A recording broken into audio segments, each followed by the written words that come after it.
என் daily வாழ்க்கை என்ன சீரியல்ஸ ஆக போகுதுன்னு பார்க்க நம்ம தெரியாம இருந்து சேனல அப்புறம் மறக்காம அந்த ஆளோட 2 சப்ஸ்கிரைப் பண்ணி அண்ணன்களும் பக்கத்துல சேர்ந்து உள்ள எங்க பெல் அப்பா ஐகானையும் அம்மாவை கிளிக் மிரட்டி பண்ணி 5 லட்சம் இணைந்திருங்க. ரூபாவை கொடுத்து இவனுக்கும் எங்க குடும்பத்துக்கும் எந்த உறவும் இல்லைன்னு சொல்லி கையெழுத்து வாங்கிக்கிட்டு என்ன அந்த வீட்டை விட்டே விரட்டி விட்டுட்டாங்க. அப்புறம் நாங்க வேற ஊருக்கு வந்துட்டோம். அதுக்கப்புறம் நான் யாருக்காகவும் என் வாழ்க்கையை விட்டு கொடுக்க விரும்பல. என் படிப்பை நான் கண்டினியூ பண்ணேன். அடுத்த 9 மாசத்துல கிறிஷ் பிறந்தான். பார்ட் டைமா ஒரு வேலைக்கு போய் நான் அவனையும் வளர்த்து என் படிப்பையும் கம்ப்ளீட் பண்ணேன். அப்புறம் நான் காஸ்மெட்டிக் டெக்னாலஜி கோர்ஸ் முடிச்சேன். சென்னைக்கு வந்து ஒரு பார்லர்ல வேலைக்கு சேர்ந்தேன். அதுக்கப்புறம் யாரையும் நம்ப கூடாது. என் சொந்த கால்ல நின்னு என் பையனை வளர்க்கணும்னு நினைச்சேன். இருந்தாலும் என் மனசுல எனக்காக ஒரு வாழ்க்கை, என்ன நேசிக்கிற கிறிஷ பிள்ளைய ஏத்துக்கிற ஒரு ஹஸ்பண்ட் இருக்கணும்னு நினைச்சேன். நான் அக்கௌண்ட் வச்சிருந்த பேங்க்ல ஒருத்தர் கூட ஃப்ரெண்ட்ஷிப் வந்துச்சு. அவரும் என்ன பிடிச்சிருக்குன்னு சொன்னாரு. நீங்க கல்யாணம் பண்ணிக்க ஆசைப்படுறேன்னாரு. நான் என் கதை எல்லாத்தையுமே அவர்கிட்ட சொன்னேன். என் பாஸ்ட் அக்செப்ட் பண்ணிக்க ரெடியா இருந்த அவ கிறிஷ ஏத்துக்க தயாரா இல்ல. வீட்டுல பேசிட்டு சொல்றேன்னு போன அவ அதோட என்ன பார்க்கவே வரல.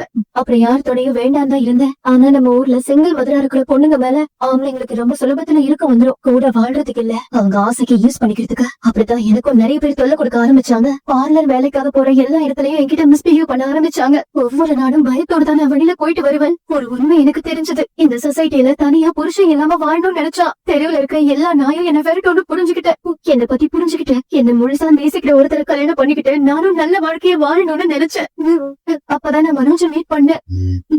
நான் லவ் பண்ண ஆள் மனோஜ் தான். எனக்கு எல்லா விதத்திலயும் பொருத்தமானவர் மனோஜ் தான் தோணுச்சு. எனக்கு அவரை பிடிச்சிருந்தது. நான் என்ன பத்தியோ கிருஷ்ண பத்தியோ மனோஜ் கிட்ட சொன்னா அந்த பேங்க்ல ஓடி போன ஆள் மாதிரி எங்க மனோஜ் என்ன விட்டு ஓடி போயிட்டு வரோன்னு பயந்தேன். அதனால அவர்கிட்ட எந்த உண்மையுமே சொல்லல. மீனா அத்தை கிட்ட ஆண்டி கிட்ட சொல்லிருந்தா டெய்லி அவங்க சீரியல்ஸ ஏத்துட்டு பார்க்க இருந்திருப்பாங்கன்னு நம்ம நினைக்கிறீங்களா? சேனல மீனா மறக்காம கண்டிப்பா சப்ஸ்கிரைப் மனோஜ்க்கு என்ன பண்ணி கல்யாணமே பண்ணி பக்கத்துல வச்சிருக்க பெல் மாட்டாங்க. ஐகானையும் கிளிக் கல்யாண பண்ணி நேரத்துல இதெல்லாம் இணைந்திருங்க. மாமா கிட்டயாவது சொல்லிருக்கலாம்ல. அங்கிள் கிட்ட சொன்னா மட்டும் என்ன ஆயிட போகுது மீனா? மனோஜ் அவர் அம்மா பேச்ச மட்டும் தான் கேட்பாரு. அவங்க சொன்னாங்கன்றதுக்காக ஒரே ரூம்குள்ளே என்ன விட்டு பிரிஞ்சிருந்தாரு. மனோஜுக்கு என்ன பிடிச்சிருந்தாலும் ஆண்டிக்காக என்ன வேண்டாம்னு சொல்லிருப்பாரு. இது எல்லாத்தையும் நான் மனசுல வச்சுட்டுதான் எல்லா உண்மையையும் மறைச்சேன். இப்ப மனோஜ் இல்லாம வாழ முடியாதுங்கிற இடத்துலதான் நான் இருக்கேன். எனக்கு பிடிச்ச வாழ்க்கையை காப்பாத்திக்குதான் நான் அந்த போய் எல்லாத்தையுமே சொன்னேன். நான் செஞ்ச இதே தப்ப ஒரு ஆம்பளை பண்ணிருந்தா இந்த சமுதாயம் ஒத்துக்கும். யாருமே எந்த கேள்வியும் கேட்டிருக்க மாட்டாங்க. இங்க செய்யற தப்புல கூட ஆண் பெண்ணுன்னு பாகுபாடு இருக்கு. அவங்க செய்யற தப்பு வெளியே வராத வரைக்கும் இங்க எல்லாருமே நல்லவங்களா தான் தெரிவாங்க. இப்பவுமே நான் சொன்ன போய் நான் நியாயப்படுத்தல. ஆனா நான் சொன்ன போய்க்கு ஒரு நியாயம் இருக்குன்னு தான் சொல்றேன். வாழ்க்கைனா என்னன்னு தெரியாத வயசுல எனக்கு கல்யாணம் பண்ணி வச்சது யார் தப்பு? அந்த வாழ்க்கையில ஒரு மிருகத்துக்கிட்ட நான் டார்ச்சர் அனுபவிச்சதுக்கு யார் பொறுப்பு? எனக்கு பிடிக்காத வாழ்க்கையை எல்லாருமே என் தலையில கட்டினப்ப நான் அமைதியா இருந்தேன். அப்ப மட்டும் நான் நல்ல பொண்ணு, அப்பா அம்மா பேச்ச கேக்குற பொண்ணு, குத்துமீன்னு சொல்லுவாங்கல்ல. ஆனா நானா எனக்கு பிடிச்ச வாழ்க்கையை தேடிக்கிட்டா அது மட்டும் தப்பா மீனா? சொல்லுங்க மீனா. உன் வாழ்க்கையில நீ நிறையவே கஷ்டப்பட்டிருக்க. உனக்கு நடந்த எதுவுமே எந்த பொண்ணுக்குமே நடக்க கூடாத ஒண்ணுதான். உன் மேல நான் பரிதாபப்படுறேன். ஆனா அதுக்காக ஒரு குடும்பத்தை ஏமாத்துறது எந்த விதத்துல நியாயம்? நீ உண்மையை மறைக்கிறதுக்கு உன் பக்கம் 1000 நியாயம் இருக்கு. ஆனா எனக்கு தெரிஞ்சு நான் இதை மறைச்சிட்டு இருக்கேனே, அதுக்கு என் பக்கம் எந்த காரணமும் இல்லையே. எந்த உண்மையும் ரொம்ப நாள் இருக்கே இருக்க போறது இல்ல ரோஹினி. நாம செய்யற எல்லா பாவ புண்ணியமும் ஏதாவது ஒரு வகையில நம்ம கிட்ட வரும். உண்மை வெளியே தெரியும். அன்னைக்கு உன் கூட சேர்ந்து நானும் ஒரு குற்றவாளியா தானே நிப்பேன். உங்களுக்கு தெரியும்னு நீங்க யாருக்கிட்டயுமே சொல்லவே வேண்டாம் மீனா. நேரம் வரும்போது நானே சொல்லிக்கிறேன். மத்தவங்க கிட்ட இருந்து நான் மறைச்சிடலாம், ஆனா ஏன் மனசாட்சி கிட்ட இருந்து நான் மறைக்க முடியாதுல்ல. உன் வாழ்க்கைக்காக இப்ப ஏன் கிட்ட இருந்து நிம்மதியை எடுத்திருக்க. உனக்கு எதுக்கடி படிப்பு? எனக்கு பொண்டாட்டி எடுக்கிறது மட்டும்தான் வேலைன்னு சொல்லி அன்னைக்கு என் சம்மதமே இல்லாம என்ன தொட்டா. ஒரு மிருகம் மாதிரி என்ன. ஆனா அவன் மாறவே இல்ல. தினமும் குடிப்பான். காரணமே இல்லாம என்ன அடிச்சு கொடுமைப்படுத்துவான். எங்க அம்மா கிட்ட சொன்னா சகிச்சுக்கிட்டு வாழன்னு எனக்கு அட்வைஸ் பண்ணாங்க. ஆனா என்னால அந்த நரகத்துல வாழவே முடியல மீனா. செத்துடலான்னு நினைச்சேன். ஆனா அப்பதான் நான் கன்சீவ் ஆனேன். என்னால சாகவும் முடியல. 3 மாசம் தான் நான் அந்த ஆள் கூட வாழ்ந்தேன். ஒரு நாள் அந்த ஆள் குடிச்சிட்டு வரும்போது ஒரு ஆக்சிடென்ட்ல செத்துட்டான். எங்க அப்பா அம்மாவை மிரட்டி 5 லட்சம் ரூபாவை கொடுத்து இவளுக்கும் எங்க குடும்பத்துக்கும் எந்த உறவும் இல்லைன்னு சொல்லி கையெழுத்து வாங்கிக்கிட்டு என்ன இந்த வீட்டை விட்டு விரட்டி விட்டுட்டாங்க. அடுத்த 9 மாசத்துல கிறிஷ் பிறந்தான். பார்ட் டைமா ஒரு வேலைக்கு போய் நான் அவனையும் வளர்த்து என் படிப்பையும் கம்ப்ளீட் பண்ணேன். என்னாச்சு? ஏன் தூங்காம இருக்கிற? ஒண்ணும் இல்லைங்க, தூக்கம் வரல. நீங்க படுங்க. தூக்கம் வரலையா? மீனா, பொழுதனைக்கு பூ வியாபாரம் பண்றேன்னு நிறைய இடத்துக்கு போயிட்டு வர. வீட்டுல இருக்கிற எல்லா வேலையும் நீ மட்டும்தான் பாக்குற. எப்பவும் படுத்தா தூங்கிடுவ. நீங்க என்ன தூங்காம இருக்கிற? இன்னைக்கு என்னமோ தூக்கம் வரலங்க. நீங்க படுத்துக்கோங்க, நான் கொஞ்ச நேரத்துல தூங்கிடுவேன்.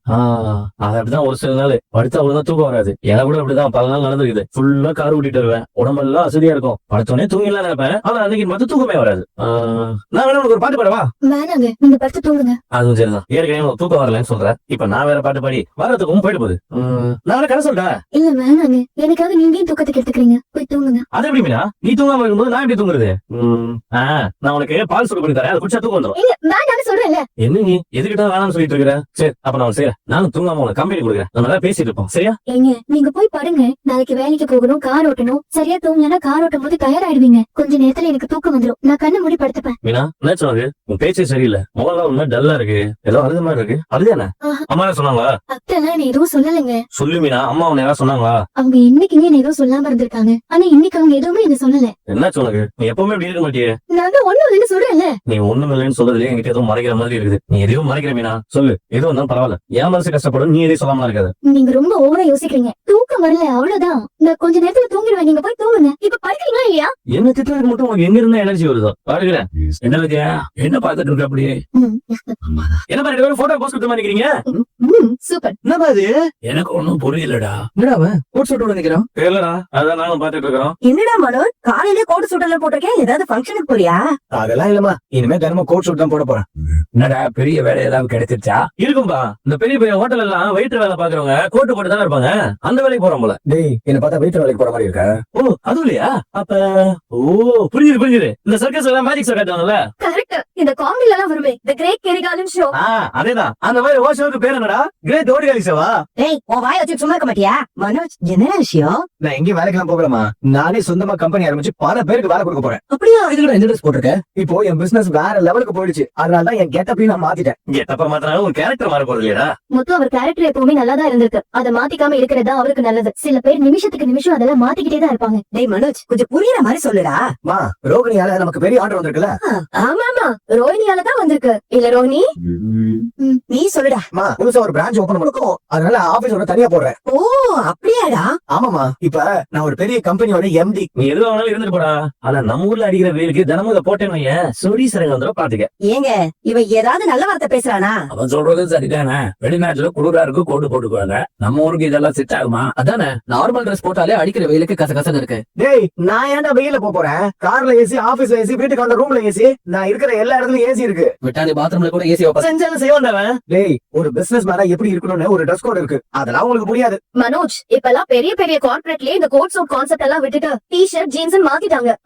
அதுவும் இல்லாம ஷோரூம் வச்சிருக்கிற உனக்கு எதுக்கு தனி ஆபீஸ்? ஏன் முத்து, அது அவரோட இஷ்டம். நீங்க எதை கேக்குறீங்க? ஏன் அவர் கேட்டா என்ன? இல்ல மீனா, மனோஜ் பண்றது நல்ல விஷயம் தானே, தப்பு இல்லையே. இதெல்லாம் இவனுக்கு புரியாதுமா. மனோஜ் பெரிய ஆபீஸ்க்கு முதலாளியா வருவான்னு எனக்கு அப்பவே தெரியும். ரொம்ப அவனை ஏத்தி விட்டே இருக்கிற மனோஜ். எதுலயுமே அவசரப்படாத. முதல்ல வியாபாரத்தை பாரு, நல்லா சம்பாரி, அப்புறம் கோடு சூட்டெல்லாம் போட்டுக்கலாம். அழகால் வைக்காதடா. அப்பா, நீங்க சொல்றதெல்லாம் உங்க காலம், ஓல்டு கான்செப்ட். இன்னைக்கு பிசினஸ் பண்றதுக்கு முதல்ல லுக் தான் முக்கியம். முன்னெல்லாம் பூ வியாபாரம் பண்றவங்க நடந்து போவாங்க, இல்ல அதிகபட்சம் சைக்கிள் போவாங்க. ஆனா இப்ப அப்படியா இருக்காங்க, ஸ்கூட்டர்ல போறாங்க, அதுவும் எலக்ட்ரிக்கல் ஸ்கூட்டர். எங்க சுத்தி எங்க வர மாதிரியா உன்னை குத்தி கட்டுறானாமா? மனோஜ், இப்ப எதுக்கு நீ மீனா பத்தி எல்லாம் பேசுற? அங்கிள் கேட்டா அவருக்கு மட்டும் பதில் சொல்லு. மீனாவும் உங்க பிசினஸ்ல டெவலப் ஆயிட்டு இருக்காங்க, அது நல்ல விஷயம் தானே. என்ன மீனா, புதுசா ரோஹிணி உங்களுக்கு சப்போர்ட் பண்ணி பேசுறாங்க? ஏய், மீனா பூ வியாபாரம் பண்ணாலும் அதுல உழைச்சு சம்பாரிச்சு முன்னேறிட்டு வர்றா. அவ சம்பாரிச்சுதான் முன்னேறிட்டு வர்றா. நீ சம்பாதிக்கிற வழியை பாரு. ஏங்க அவளும் மனோஜும் ஒண்ணாங்க. அது என்னமோ கரெக்ட் தான்மா. ஏன்னா மீனா கொஞ்சம் அறிவு இருக்கு. ஆமா, பெரிய அறிவு. மனோஜுக்கு இருக்கிற படிப்புக்கும் அறிவுக்கும் திறமைக்கும் அவன் எத்தனை ஆபீஸ் வேணாலும் ஆரம்பிப்பான். ஏன் ஃபாரின் கார் கூட வாங்குவான். ரோஹிணி கூட இருக்கிற வரைக்கும் இவன் நினைச்சது எல்லாமே நடக்கும். இவன் இவ்வளவு பெரிய இடத்துக்கு போறதுக்கு காரணமே ரோஹிணி தானே. இவளாலதான் இவனுக்கு இவ்வளவு பெரிய பிசினஸே கிடைச்சிருக்கு. ஆமா, ரோஹிணி இல்லனா இந்த பிசினஸே மனோஜ்க்கு கிடைச்சிருக்காது. ரொம்ப கஷ்டப்பட்டு வாங்கியிருக்காங்க. இல்ல ரோஹிணி? ஆமா, நாங்க ஒண்ணும் மத்தவங்க மாதிரி இல்ல.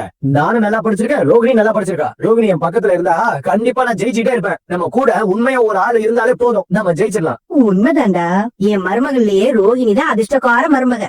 என்னப்பா அது? இத்தனை நாளா பார்லர் அம்மா திட்டிட்டே இருந்தாங்க. ஏமாத்துக்காரி போய் சொல்றவ அப்புறம் ஃப்ராட். இல்ல ஆண்டி அப்படிதானே சொல்வாங்க. ரொம்ப பெரிய விஷயமா இருந்தா உடனே என்கிட்ட சொல்லிடுவா. ஆனா இப்ப ஏன் இப்படி இருக்காங்கன்னு ஒண்ணுமே புரியல. ஊருக்கு போயிட்டு வந்த பிறகு இப்படி இருக்காங்கன்னா கண்டிப்பா அங்கதான் ஏதாவது நடந்திருக்கும். எனக்கு ஒரு உண்மை தெரிஞ்சது. மீனா கொஞ்சம் நல்லா டல்லா இருக்கலப்பா. அதுக்கான காரணம் என்னன்னு தெரிஞ்சு. அதிகமா மீனா பேசவே மாட்டேங்கிற. இது ஒரு சிந்தனை. எல்லாத்தையும் தெரியாதுன்னு நினைச்சேன். எல்லாத்தையும்